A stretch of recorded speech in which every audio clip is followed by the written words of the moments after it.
Сәлеметсіздер ме? Қалдарыңыз қалай? Арыстан белгісіндегі жандарға ақпан айына тару болжам. Арыстандар, сіздерге бірінші карта паж жезл түсіп тұр. Жолға шығасыз ақпан айында, жол жүру, бір жұмыспен байланысты болуы мүмкін, өзіңіздің алға қойған мақсатыңызбен байланысты болуы мүмкін. Сол жолға шығам ба, шықпайым ба, және де бір шешім қабылдауға жаңағы дайындық, бір істі бастауға, шешім қабылдауға сізде дайындық. Келесі карта семерка пентакль.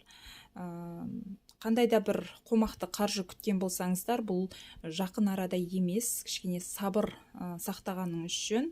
Бұл ақпан айында емес, келесі айда немесе ақпанның аяғында болуы мүмкін.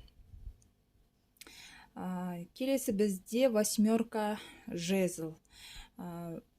Ақпан айында бір неожиданный өзгеріс болады. Жұмыспен, қаржымен, жеке өміріңізбен байланысты болуы мүмкін. Өзіңізді бір мазалап жүрген сұраққа жауап аласыз. Енді үш картаны толық қамтып айтатын болсам, қандай да бір шешім қабылдауға, қандай да бір істен результат күтуге, шаг жасауға сіз әлі дайын емессіз.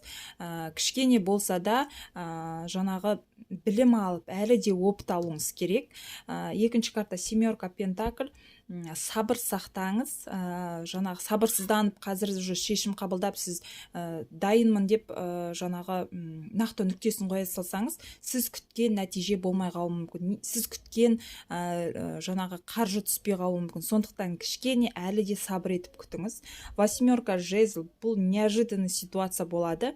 Ойламаған жерден, мысалы, жұмысқа орналасу керек болса, жұмыс ауыстыру керек болса, неожиданный өзіңізге ұсыныс түсіп, ойламаған жерден бір жақсы жұмысқа орналасып кету, немесе ойламаған жерден бір жақсы результат болуы мүмкін. Өзіңіз шешім қабылдап, асығыстық жасамаңыз. Өмір өз арнасымен сіздерді жақсы жаңағы шаг жасауға, жақсы өзгерістерге өздері алып келетін болады.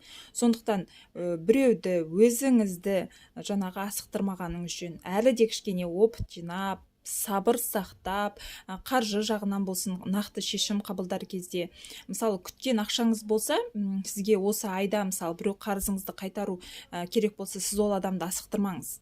Ақшасын береді, үстіне үстеме қосып та беруі мүмкін. Не болмаса, күткен жалақыңыздан түспей жатса, мысалы, сіз асықтырып, басшылыққа шығып деген сияқты, ондай болған жағдайда сіз жаңағы бір өте көп результат алмайсыз да. Ал кішкене сабырлықпен күткенде үстеме ақша, сыйақы немесе жалақыңыз өсіп, бір ойламаған жерден бір күтпеген результат болады. Сондықтан ақпан айында кішкене сабырлық танытыңыздар. Ақпанның аяғында немесе наурыздың басында бір неожиданный өзгерістер болады өмірлеріңізде.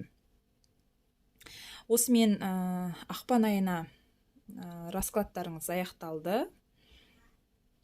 Жаңағы жеке личкаға шығып жатсаңыздар, менің каналдың жоғар жағында телефон номерім жазылып тұр. Сол жерде телефон номер арқылы личкаға жеке вопростармен шықсаңыздар болады. Каналыма тіркеліп, лайк басып, комментарий жазуды ұмытпаңыздар. Сау болыңыздар.